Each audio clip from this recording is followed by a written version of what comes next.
Halo sobat semua, jumpa lagi dengan Denbagose Channel. Bagaimana kabar sobat semua? Sebelum kita mulai cerita ini, ayo silakan subscribe, like, komen, share dan nyalakan loncengnya untuk mendapatkan notifikasi terbaru ketika Mimin upload videonya. Bab 1132 menambah kontak WeChat. Fiona Han paling suka menghadiri reuni semacam ini. Melihat teman-teman lama yang hidupnya tidak sebaik miliknya, akan menunjukkan ekspresi iri. Wanita cemburu, pria mengagumi. Dia sangat menikmati perasaan ini, seperti diangkat oleh mereka. Jika di antara teman lama ini, ada yang luar biasa, maka lebih baik lagi. Teman pria mana yang menjadi pria kaya akan menjadi targetnya. Dan hal-hal yang dia pelajari dalam kelompok sosialita dapat berguna. Fiona Han segera menjawab di grup, aku juga mendaftar. Selain Fiona Han, ada juga dua teman wanita, keduanya merupakan karakter yang sama dengan Fiona Han, yang setiap hari memperebutkan pria di dalam grup. Yang satu bernama Nicole dan yang lainnya adalah Jessie. Ketiganya segera membentuk grup chat dan berkata, apakah ada teman kelas pria yang kaya di kelas kita? Tidak, pria-pria busuk itu. Mereka semua biasa-biasa saja dan tidak punya masa depan. Yang terbaik di kelas kita adalah Tuan Muda Hua, Alten Hua. Benar, Tuan Muda Hua adalah putra tertua dari keluarga Hua, tentu saja hebat, tapi dia juga tidak akan datang ke reunian kita. Alten Hua adalah teman sekelas mereka. Ketika dulu di sekolah, dia angkuh dan hanya bermain dengan mereka yang kaya saja. Setelah lulus, dia semakin tidak peduli lagi dengan teman sekelasnya yang biasa ini. Ada beberapa reuni sebelumnya, dan Alten Hua tidak bisa dihubungi sama sekali. Mereka bukanlah orang yang berada pada level yang sama. Fiona Han berkata, tidak masalah. Kalau tahu hari ini ada reunian, aku foto mobil culinan itu saja. Sayang sekali. Fiona Han merasa jika dia masuk ke dalam mobil Thomas Kin, dia mungkin akan dipegang-pegang, tetapi untuk memotret beberapa foto tidak masalah jika dia dipegang-pegang sedikit. Sekarang bagus sudah akan reunian, sekarang sedikit menyesal. Nicole berpikir sejenak dan berkata, Fiona, bagaimana kalau kamu menyuruh Thomas datang dan menjemputmu, kemudian mengantarmu ke tempat reunian, seperti dia adalah supirmu? Saat Fiona Han mendengarnya, matanya bersinar. Masuk akal. Ide Nicole ini sangat bagus. Fiona Han masih berpikir harus mencari siapa untuk menunjukkan mobil mewah. Dia dan beberapa yang lain bersama-sama menyewa sebuah mobil. Satu orang cukup mengeluarkan 100 lebih saja, lalu dikendarai ke reunian. Cukup dilihat sekilas saja oleh teman-temannya, dan sisanya giliran yang lain. Grup mereka sering melakukan ini. Karena dengan begitu bisa hemat, juga berakting kaya, membuat orang-orang merasa mereka adalah wanita kaya dan cantik. Mereka jadi mudah dalam melakukan segala hal. Setelah Nicole selesai berbicara, Fiona Han langsung menepuk pahanya. Ini benar-benar ide yang sangat bagus. Meskipun ingin menyewa mobil mewah, juga tidak bisa menyewa mobil yang harganya puluhan juta. Paling mahal hanya bisa menyewa Bentley yang harganya 3 juta yuan saja. Bagaimanapun harga sewa ini mengikuti harga jual mobil. Selain itu ada Thomas Kin sebagai supir, tampaknya jadi sangat terhormat. Fiona Han mengeluarkan ponselnya dan menelepon Suan Ma. Halo, Kak Sepupu, Thomas Kin yang kencan buta hari ini itu, tolong berikan kontak WeChat-nya kepadaku. Suan Ma membeku sesaat. Bukankah Fiona Han bilang kepadanya bahwa dia tidak menyukai Thomas Kin dan kencan buta gagal? Thomas Kin juga mengatakan bahwa kencan buta itu sepertinya tidak menyenangkan. Namun, sekarang kenapa meminta kontak WeChat Thomas Kin lagi? Membuat Suan Ma bingung saja. Fiona, bukankah kamu tidak menyukainya? Fiona Han berkata, tidak apa-apa, aku ini orangnya juga agak lambat dalam perasaan. Coba interaksi dulu. Tentu saja, Fiona Han harus mencari alasan yang bagus.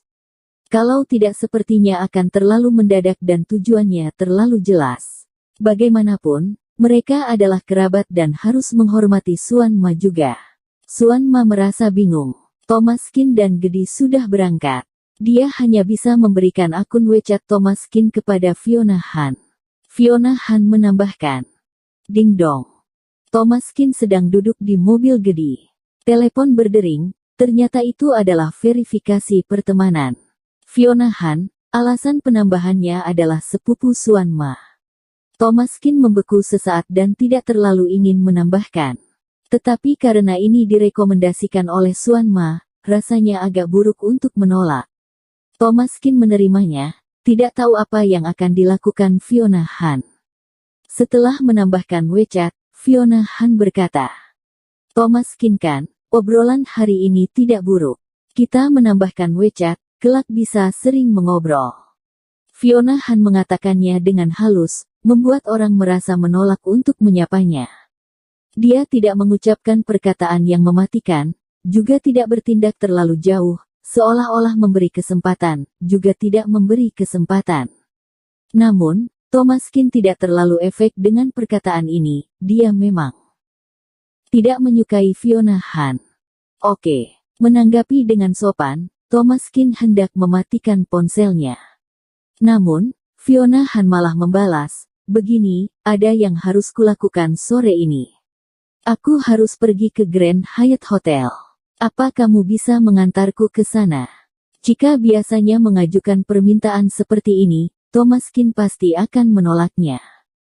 Tidak ada hubungan apapun, kenapa aku harus mengantarmu? Tetapi berbicara tentang Grand Hyatt Hotel, Thomas Kin terkejut. Bukankah mereka juga akan pergi ke Grand Hyatt Hotel? Thomas Kin bertanya kepada Gedi, sepupu Suan akan pergi ke Grand Hyatt Hotel. Kita mau sekalian mengantarnya tidak? Oke, toh keluarga sendiri.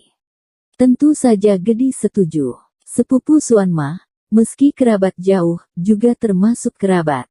Apa salahnya sekalian mengantarkan? Thomas Kin menjawab baik, kemudian bersiap untuk mengirim lokasi agar Fiona Han menunggunya di suatu tempat. Sebelum berhasil dikirim, Fiona Han mengirimkan posisinya terlebih dahulu kepada Thomas Kin. Ini rumahku, datang menjemputku saja. Thomas Kin mengerutkan kening. Wanita ini benar-benar cepat akrab ya, sama sekali tidak sungkan sedikit pun. Tapi apa daya, siapa suruh wanita ini adalah adik perempuan Suan Ma. Thomas Kin menghela nafas tak berdaya, memperlihatkan lokasi itu kepada Gedi, dan keduanya pergi ke sana. Sesampainya di depan rumah Fiona Han, Thomas Kin mengiriminya pesan. Sudah sampai. Fiona Han menjawab, oke, tunggu aku 5 menit lagi. Fiona Han bilang 5 menit, tapi Thomas Kin dan Gedi menunggu selama 20 menit, wanita itu belum turun juga. Gedi dan Thomas Kin mengerutkan kening, sedikit tidak senang. Biasanya tidak apa-apa kalau pria menunggu wanita. Wanita berpakaian dan merias diri sampai sangat cantik, tidak apa-apa kalau agak terlambat sedikit. Tapi itu di antara kekasih. Fiona Han tidak mempunyai hubungan apapun dengan Thomas Kin. Mereka baru saja bertemu, tapi wanita ini langsung begitu, sepertinya agak keterlaluan. Thomas Kin menggelengkan kepalanya dengan tidak berdaya, ayo pergi saja, tidak usah menunggu lagi. Setelah lama tidak turun dan tidak ada WeChat untuk meminta maaf, Thomas Kin sudah tidak sabar lagi. Tidak peduli siapa wanita itu, tidak punya waktu untuk peduli padanya. Gedi bahkan lebih marah dan langsung menyalakan mobil. Baru saja akan pergi, seorang wanita keluar dari komplek, itu adalah Fiona Han. Fiona Han mempersiapkan diri lebih dari 20 menit sebelum turun dari lantai atas dan melihat culinan ini dengan puas. Dia tahu Thomas Kin menyewa mobil dan tidak bisa mengembalikannya secepat itu. Lagi pula, mobil ini disewa per hari. Thomas Kin tidak berhasil berakting kaya, pasti tetap akan pergi ke tempat Yein. Fiona Han memiliki ekspresi puas di wajahnya, rasanya Thomas Kin ini sangat menyukainya. Kalau tidak, juga tidak mungkin begitu menurut pada keinginannya. Fiona Han berjalan ke depan mobil. Ia lalu membuka pintu di samping kemudi. Ketika melihat ada 2 orang, Thomas Kin dan Gedi, dia mengerutkan kening. Kenapa ada orang lain? Thomas Kin berkata, dia yang mengemudi, kamu bisa masuk ke mobil. Fiona Han mengerutkan kening, ragu sebentar, dan berkata, aku sedikit mabuk perjalanan dan merasa tidak nyaman duduk di barisan belakang. Kamu duduk di belakang saja.